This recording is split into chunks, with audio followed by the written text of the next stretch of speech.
Hello, hello. Welcome back to My Pastor Said. My name is JJ Simmons, and our very special guest today, oh man, he could have been a great accountability partner in the gym, okay? But he just stopped showing up. So we'll pray for him later on in the show. But he's a great person. Love his wife, Fallon, to death. Now, she has been a great person in the gym. I've seen her working out all through her pregnancy. And he's also a new dad. Please welcome Pastor Matthew Davis of Blueprint Church to the show. Hey, JJ. How's it going? I could be better if I would be at the gym a little bit more.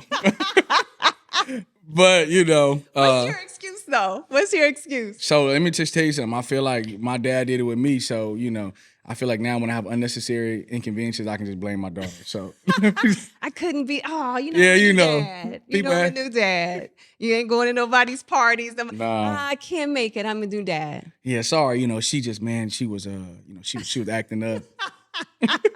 That's a real thing, though. So now you'll get to have that for the rest of your life. Oh, I got an excuse. I still use it. Like, Yeah. oh man, I can't. It's my daughter. It's my daughter's birthday. I was like, it's my daughter's birthday. Happy birthday, boo. Yeah, she's 17. Let me tell you this though, since you are a new dad. When I tell you that time goes by so fast. I can see it already. Like she just turned 2 months on Sunday. Wow. And I remember the day that we found out that my wife was pregnant. Yeah. I remember going to the first checkup. Like I remember when her water broke. Like all these things, and to think that it felt like it was yesterday. Yeah. And now she's like cooing all the time. She's rolling. She's doing all these things. Do you think her first words will be "dada"? Yeah, well, they have to be. Let's just say that if they're not, we gotta redo it. Now, see, as a mom, I say it has to be mama because we did carry her for 9 months. So I've won the first battle. I've won the first because she looks just like me. Oh, does she? 100%. Look at this. Tell me this. You see that right there? Oh yeah. So she looks just like me. So I won that battle. So I'm 1-1 right now.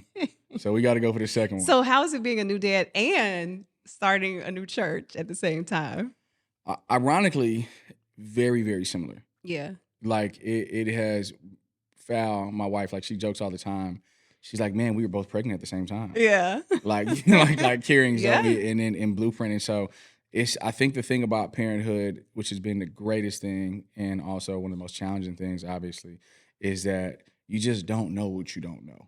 No, and you're kind of learning it along the way. Yeah. And it's the same thing with church planning. Like there's so much stuff that along the way, I'm just like, didn't see that coming. I didn't have a clue this was going to happen. Didn't know X, Y, and Z. But it's also on the other side the most fulfilling thing. Yeah. So seeing how God has been moving and where it's going, it's the most beautiful, scary roller coaster I've ever been on.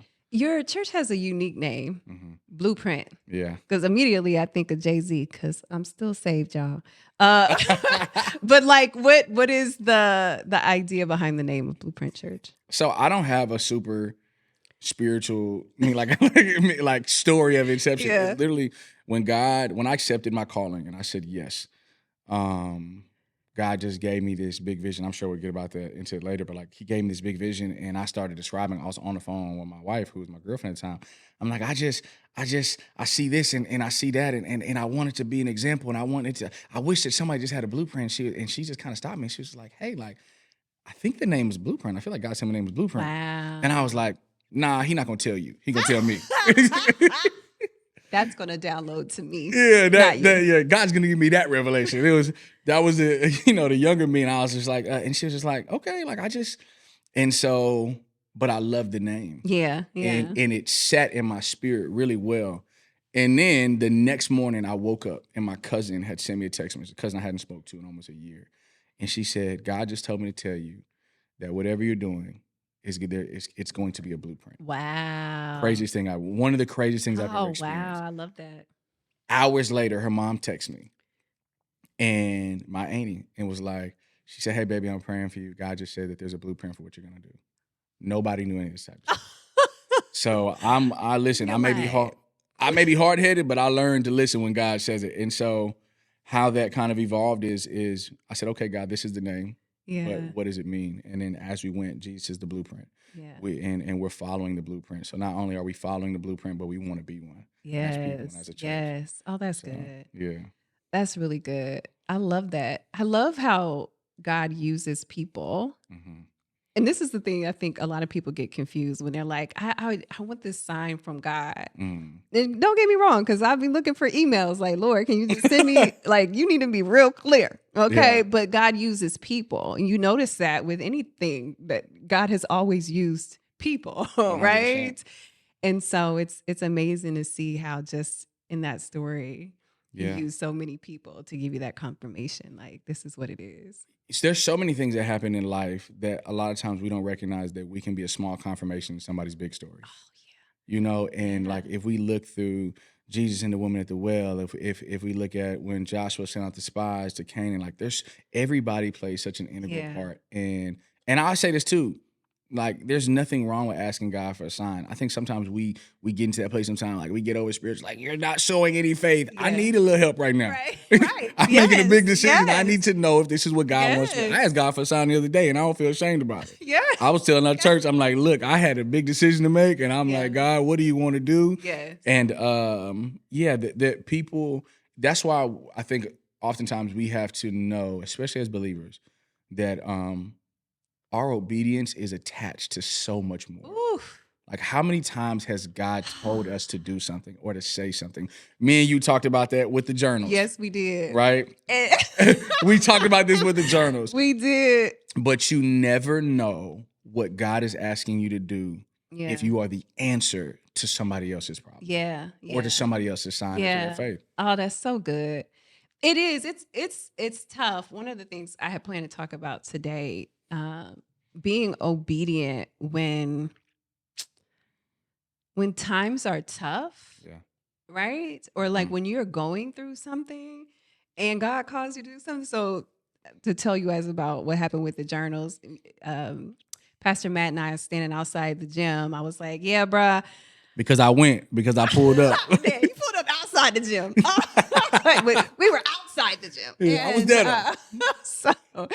And God had told me these planners that I was planning to sell. I designed these planners called Blessed. And you invested a lot into them because they're beautiful. Oh, thank you. And if she decides to put them on sale, let's clean her out. Oh my God. Please. And I was like, and I knew that God downloaded it into me. Like, this is for you. Like, I want you to do this whole, get people focused on purposeful planning. Come on. Not just plan it, right? Yeah. And so I was like, all right, Lord.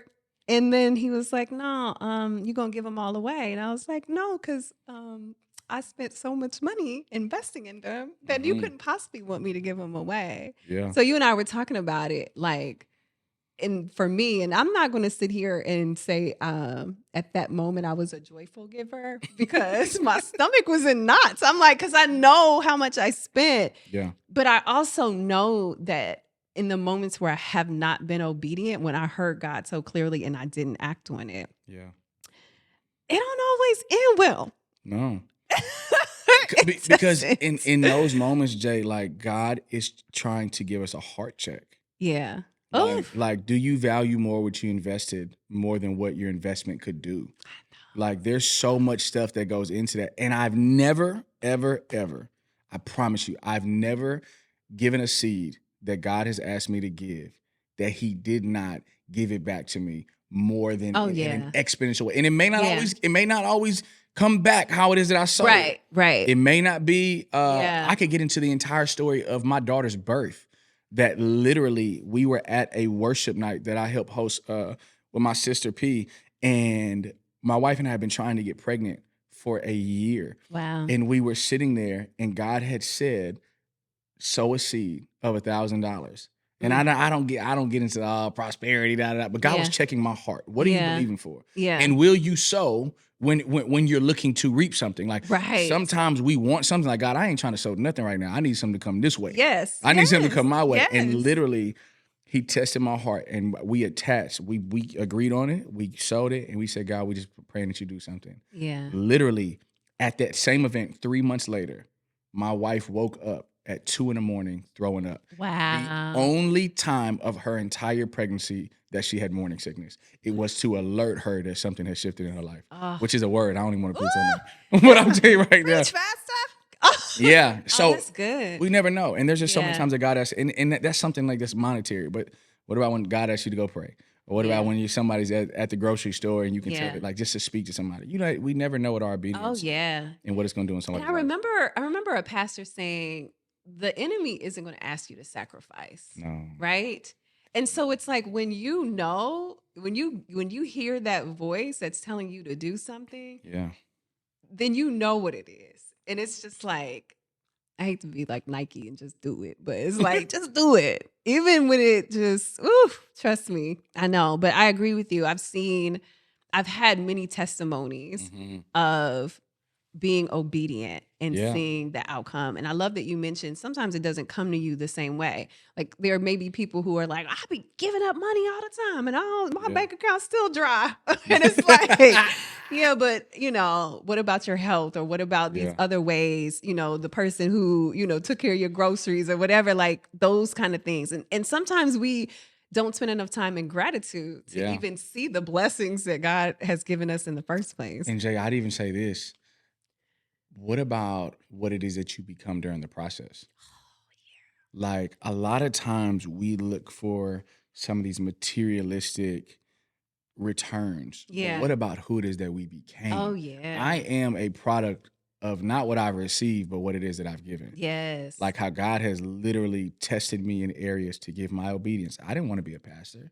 Yeah. Like, you know what I'm Really? saying? No, I almost Really? cursed. And I ain't supposed to, you know what I'm Shut saying? But up. no, I didn't want to be a pastor. Like I didn't want anything to do with that. There would be times that a lot of things that I do in my life, like I didn't want to do. Yeah. But I became these things because of what it is that I gave. Yeah. Yeah. And like I said, whether it be obedience, financially, time, Yeah. emotional, Oh, yeah. giving forgiveness. Yeah. Woo! Who it is that you become through those things. Like Yeah. that is the greatest, because that is the only thing you can take with you. Oh, yeah. Yeah. Yeah. Yeah. You You're cannot take any of that other stuff. If I get back $10,000, I'm gonna find a way to spend it. right. You know what I'm Right. saying? Like I can Yeah. find something Yeah. if I don't fare well. Yes. Right. but we can find a way. But who it is that we become, Yeah. that's invaluable. So you didn't grow up in the church. I say half and half in the sense of say I grew up with Jesus. I didn't always grow up with consistent church. Okay. So my mom and my dad, they got separated they divorced when I don't know, before I ever knew, 1 or 2 years old, something like that. Oh, okay. My mom was Catholic. Okay. My dad was a Kojic church baby, PK. Okay. Right? So you can't just join in, you got to be born in, right? And so my dad was from East Texas, and when they were here, when they got separated, I was living with my mom primarily when I was young, and so when we went, we'd go to Catholic mass at times. I'd be sleeping under the pew. I was used to getting pinched whenever they tell you sit up, get down, sit up. Sit. That was the There gym was before. lots of ups and downs. I went to Catholic school at one Okay, point, you get so it. yes. Yeah, I did it. I got to the point where I got to like make my first communion or something like that, and then I kind of dipped out of there, right? And then when I was with my dad, we would, the other couple Sundays, sometimes we go to New Light or we go to Lakewood or we would go to different churches. It wasn't until I got about 11 or 12, a church popped up outside of our neighborhood on the north side of Houston, and it changed my life. Changed my life. So I'm thankful because my dad introduced me to Jesus before he introduced me to church. Wow. And because they're not the same. That's true. That is very true. And so there were a lot of things that I did not know and did not learn. I wasn't churched. Yeah. Which made me really, really insecure as a new minister at first. But what I recognized through wisdom and through people and brotherhood, and that it ended up being one of the greatest things for my calling. Yeah. I love that. And that's inspiring to me because I think there are a lot of people who God has called to certain areas and they are sitting back like, I'm not qualified for this at all. Like they can't even see themselves doing whatever it is that they're called to do. But that's the amazing thing about God and how he works in the supernatural, because he's like, I don't need you to know anything. Jay, that is literally one of the reasons what took me so long to answer my calling. Yeah, because you were sitting back like, I have 4 scriptures memorized. No. Like, I only know 4. No, this is the thing. Like, I had known scripture. Like, I was a Bible nerd. Like, when I went to college and everything, I had even what I saw. Like, I had started like many ministries in college in the sense of like I was leading Bible studies and it was going. Wow. I didn't want to be a pastor. Okay. I didn't want You were just nothing to fine do with that. Like, Man, that I was didn't. good. I used to want to fight people when they would call me Pastor Matt in college. Seriously, like I was. What college did you go to? I went to Texas A&M. I went to Tyler Junior College, and I went to SMU. Okay. So I was like, but when I was there, I started at TJC, and then I started another one at SMU. But people call me Pastor Matt, and I want to knuckle up. You're But I didn't like "Stop it. Yeah, like I used to teach Bible studies in my JUCO with my golds in my mouth. So I like, can't even picture it at all. yeah. Praise God. So then when did you get the call then? What So was I it had like? what I recognized that I got the call long before then. People was telling me I was gonna be a pastor for a while, and then I finally accepted it when I was 23, 24 maybe. Okay. And how that went was, and the biggest thing I was getting to is one of the biggest reasons why I didn't is because every pastor that I looked up to, I couldn't see myself. And so it made me extremely insecure and feel inadequate. And then also I knew me. Like I knew my past. I know what I used to. I knew what I used to do. I knew what I still struggled with at that time. And I was just like, God, I know God got to be wrong about this. It ain't no way that it's supposed to be me. And what happens is that how I answer my calling is after I got done playing sports and I was still trying to chase the NFL and I was hurt. I had tore my ACL again. It was really, really difficult. I was depressed, and I was $25,000 in debt. I had less than $1,000 to my name. I was 24 years old, whatever, maybe. I didn't have a car. I was staying at my dad's house because I got in a wreck. It was life was in shambles. It was bad. Like, all the things were going Everything that could be going bad, it was worse. I didn't want to eat, all these different things. Man. And I was taking a walk around the neighborhood of my dad's house. And I was crying, praying, and cussing. All in the same breath. Yeah. It was possible. Yeah, I believe that. And I was doing it, and I was like, God, you told me this. You told me that. Yeah. You told me this. You lied to me. All of these things. And God spoke to me in the clearest thing I've ever heard in my life and said, you will fail at everything you do until you do what I told you to do. Oh. And with tears in my eyes, I said, okay, God, I'll do it. And it was this understanding. I never said pastor. I never said this. I said it.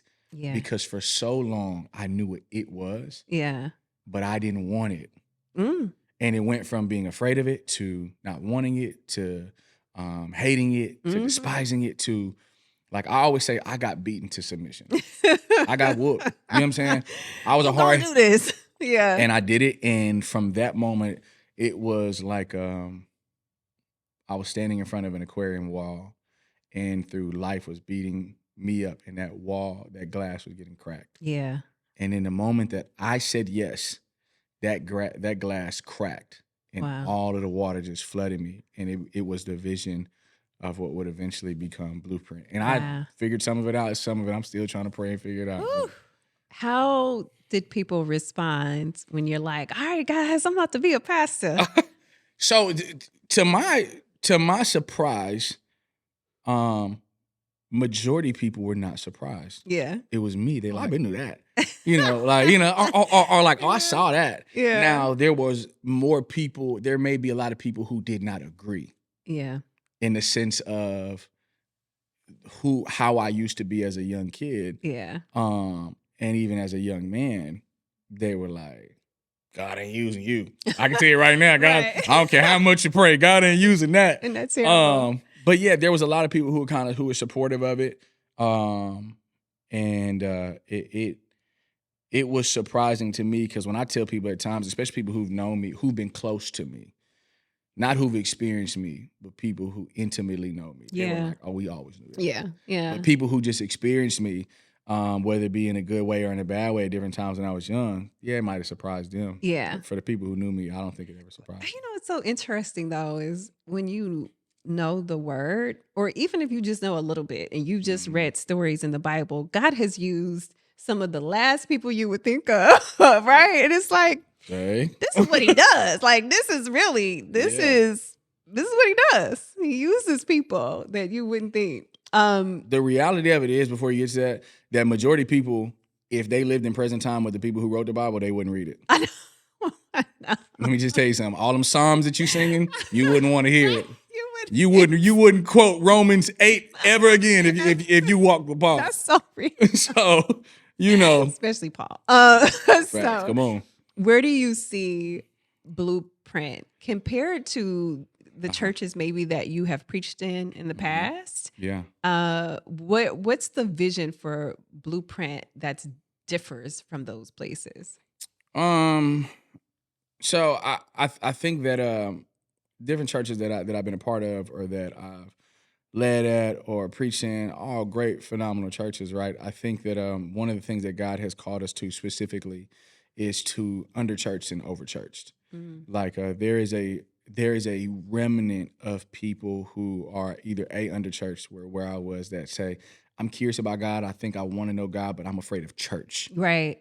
I don't know what to expect when I go there. I don't know how to act. I don't even know what church clothes are. Right. You know what it is? Yeah, Like yeah. things like that. And then, Yeah. there's a group of people that are overchurched. Yeah. That said, I done been in church my whole life and I don't want nothing to do with it. Yeah. I ain't listen. Yeah. I ain't doing that. I'm not dealing with these people doing X, Y, and Z. And so Yeah. like we have a saying, which are the 3 B's at Blueprint, which is belong, become, build. So and belong, everybody belongs. It don't matter what bed that you rolled out of that morning, Yes. no matter what is that you're feeling, what is questions that you have. You belong here. Yeah. Like you have a community of people who are willing to love you. May not agree with you, Yeah. but love you. Yeah. Because there's no prerequisite for that. That's The good. second thing is become. If you stay here long enough, you'll become who God has called you to be. You become more Yes. like Christ. Oh, yes. And then the last thing is that after you become more like Christ, we build. We build big lives, we build the kingdom. And it is in that specific order. That's good. You should not ask somebody to build something if they don't feel like they belong. Oh, yeah. Because then they're acting. Yeah. You know what I'm saying? You cannot ask And somebody. you see that a lot. Oh, 100%. Yeah. Because we're more caught up on what people can produce rather than who they can be. Yeah. Oh, And so, yeah. then you technically just pimping them out. Right. If you're being honest, you're just kind of it's abuse. And people pick up on that, which is another reason why they end up saying, forget church. Like, I'm not Absolutely. doing it. I'm not doing it.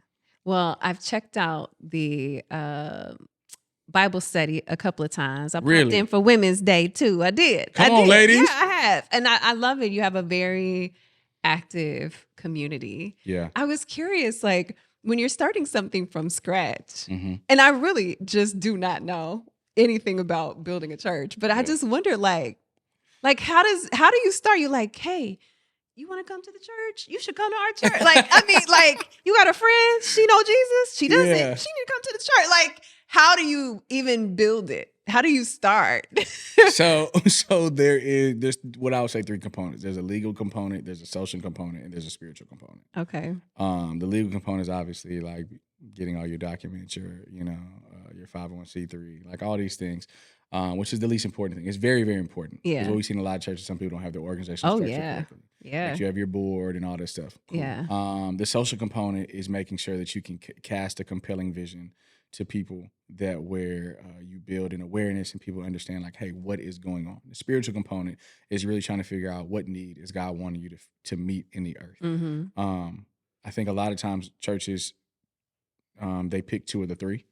Some churches are great in their social infrastructure, great in their organizational structure, but maybe poor in the spiritual aspect, or vice versa. Yeah. Maybe churches are overly spiritual and have no organizational structure. Right. Whatever it may be, but it takes all 3. So what it is for what we did is that when I transitioned out of my last ministry, we took a lot of time to pray and see God, like, what is it that you want? Mm-hmm. Because since I think that I had God gave me a gift in the sense of not like a physical gift, but gave me a gift of time, is that me not wanting to be a pastor and me not wanting to plant a church, the only reason why I did it was because he told me to. So I wasn't trying to build something out of ambition. I was trying to build something out of obedience. Yes. Yeah. And so I spent significant amount of time trying to figure out, what are we doing? Because if Yeah. you really want me to do this, I need to know Yeah. how and why. Yeah. And anytime that God asks anybody to build something in the Bible, it was specific. If you Yeah. look at the tabernacle, it Yeah. was specific. Yeah. If you look at the ark, it was specific. Yes. He told you how long, how wide, how high, how many doors, Yes. everything, what type of wood. He was specific. And so I sought God, my wife and I, we sought God constantly on what does this look like? And that was the most important thing for us. So we started filling out the spiritual component. From there, we went into the legal component. Okay, cool. And then after that, it was just a social thing of saying like, hey, this is what we're doing. And I'm big on this. I do not believe in building empires. I believe in building the kingdom. And so for us is that we want to reach our target demographic of people who don't have churches. There's 80% of the people who identify as Christians in Houston don't have a church home. Think about that. All the big churches that we know around 80. 40% of people in Houston don't identify as having a relationship with Jesus or knowing of him. Oh, man. There are so many people. And so, we were very careful. So I didn't go out pitching vision to people that I knew. Is funny because like I talked to one of my brothers, Devon. He's like, man, you got to tell more people. And I was like, no, because they got a church. And I'm not about, that type of stuff. And so that was what it is. We focused on that. We started just putting stuff out on social media, letting people know what we wanted to do, having Bible studies, and who came, they came. Well, I can't wait. You actually launch in January physically in person, 28th. Right? Yeah. And are you nervous? Absolutely. Yeah. 1,000%. I feel like I am nervous. I'm happy. I'm excited. I'm scared. I'm anxious. I am over the moon. I'm joyful. I'm everything. The biggest thing that I am, though, is I'm grateful. Yeah. Because I just seen God do so much stuff in the last 11 months that has confirmed to me that we're doing the right thing. Yeah. I think so too. I'm good. I think so too. And maybe y'all can have a small group that will work out at the gym and you can come back and be. I ain't gonna be in that group. I'm gonna tell you that right now. My group, I'm gonna have a walking ministry. You ain't that old to be having a walking ministry. All right, look. It's the last part of the show. We play a little game. Okay. You're going to pick one of these 3 cards. Mm-hmm. And then I'll tell you what it is. Which one resonates with you? We have this one. I wonder what that is. We have this one or this one. Let's do